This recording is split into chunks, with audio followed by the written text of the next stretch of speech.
Vamos a seguir hablando de cómo atravesar el dolor de las pérdidas. Vamos a entrar a la parte de la historia de Job, el libro de Job de la Biblia, donde ya empiezan las pruebas. Como te contaba un poquito en el capítulo 1, lo que te estaba diciendo es que, bueno, Job era un hombre muy rico, Dios lo había bendecido mucho, le había dado una promesa, como a todos sus hijos que lo obedecen, que él los va a cuidar, que los protege, que todo lo que haga va a estar bendecido, etc. Entonces, una vez que Satanás le dice, bueno, pero si le quitas todo esto, seguro te va a maldecir, Dios decide que pueda ser probado, pero le dice a Satanás que no le haga daño en su salud. Y ahorita, en esta segunda parte, vamos a hablar de todas las pruebas que sucedieron, todas las pruebas que él pasó y cómo se fue desarrollando y cuáles son esos mensajes que en mi caso particular, este libro me iba hablando, me iba mostrando y espero que si te hace sentido puedas adoptarlo. Vamos a ver la primera prueba que le dicen. Llega un mensajero con Job y le dice, se robaron todos los animales y mataron a todos los trabajadores. Ese es el primer mensaje, una de las primeras pruebas. De ahí le dice, bueno, cayó fuego, calcinó a las ovejas y a los pastores y pasó esa desgracia. El tercer mensajero, que llega, le dice, saqueadores robaron sus camellos y mataron a los sirvientes. Se quedó sin eso. Ahorita vamos a hablar un poco más a profundidad.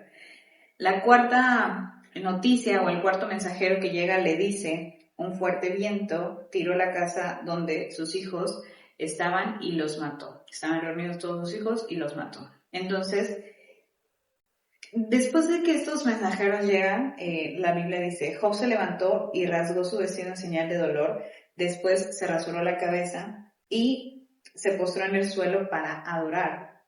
Ahorita hablamos de eso. Y dijo, desnudo salí del vientre de mi madre y desnudo estaré cuando me vaya. El Señor me dio lo que tenía y el Señor me lo ha quitado. Alabado sea el nombre del Señor. ¿Qué más te puedo decir? Para mí esto es impresionante porque este es el inicio del libro de Job. Cuando empecé a leer esto, cabe aclarar que toda la versión que te estoy leyendo es Nueva Traducción Viviente y así la puedes encontrar en NTV. Y me explotó la cabeza porque se quedó. ¿Qué significa que se haya quedado primero sin los animales, ¿no? Y los trabajadores? Se quedó sin comida. Se quedó sin vestido y sustento y los sacrificios a Dios cuando mataron a sus ovejas. Se quedó sin sus camellos, que era lo que probablemente le ayudaba a transportar sus material prima o lo que vendía, era un negocio lo que él tenía, y se quedó sin sus hijos, o sea, sin su familia, se quedó sin nada prácticamente, en cuestión de nada, se quedó completamente como decía él, ¿no? O sea, desnudo vine al mundo y desnudo me voy a ir. Alabado sea el Señor. Me quitó lo que me había dado. Me hizo retorcerme un poco en el dolor de decir, ¿cómo es que no me estoy dando cuenta de que al final nada de lo que tengo es mío? Mi pensamiento, mi percepción es que todo lo que yo tengo o poseo es algo que Dios me ha dado, es algo que Él me ha regalado. No soy nada, no soy dueña de nada, solamente estoy administrando lo que Él me ha dado, como a mi familia, al esposo, la casa, el trabajo, los recursos, todo es de Él. Y me recordó eso, o sea, me regresó a ese punto de decir, bueno, es que no soy dueña de nada y esto es de Dios, y si Dios decide quitármelo, está bien. Que lo curioso con el tema del bebé fue que yo escribí un diario desde el primer día que regresamos del doctor y ya nos dijeron, ya estaba súper confirmado que estaba embarazada y todo. Le escribí un diario al bebé, tenía fotos, le iba poniendo así día por día de lo que estaba sucediendo con nosotros, de lo que hacíamos, etcétera. Y algo que me impresionó al volverlo a leer hace poco, que se cumplieron los 6 meses de la pérdida, me di cuenta que desde el inicio, todo el tiempo yo le hablaba y le decía, y lo primero que le dije al bebé fue, Dios es tu Padre, solo nos está prestando tu vida. Nosotros solo somos los administradores usados como instrumento para tu vida. Y entonces es como, mi inconsciente ya lo sabía, yo sabía que esta vida era prestada para mí. ¿Y cuántas veces se nos ha olvidado que nada de lo que tenemos, nada absolutamente es nuestro, solamente es prestado, solamente es temporal? Y esto seguramente te va a hacer sentido porque tú y yo sabemos que cuando nos vayamos, nada nos llevaremos. Entonces, para empezar, eso me impresionó. Y cuando te empecé a contar esta parte de que llegan los mensajeros y le dicen, te pasó esto y luego pasó esto y luego pasó esto y luego pasó esto, eso lo que me hizo pensar es que al final Dios siempre te avisa.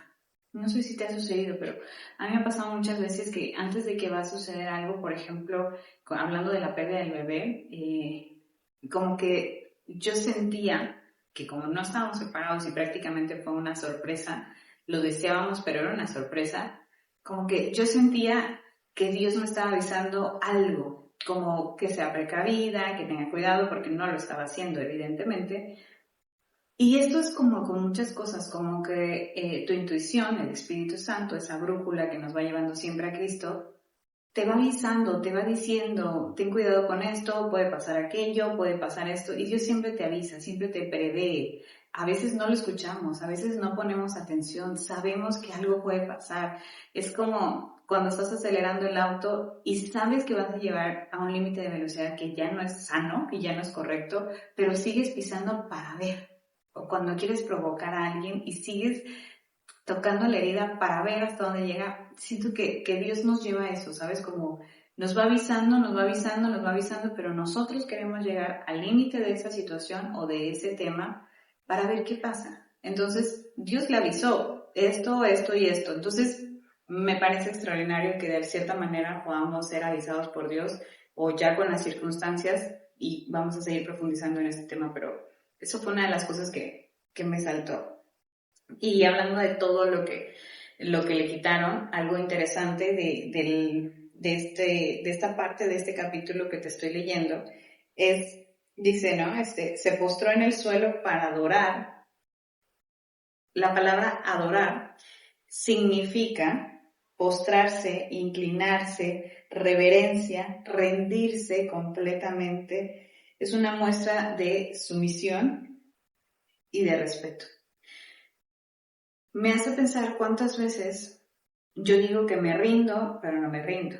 Cuántas veces digo que sí le entrego a Dios X o Y, pero no se lo entrego verdaderamente. Yo pensaba que la palabra adorar significaba, no sé, cantar y alabar y ya está.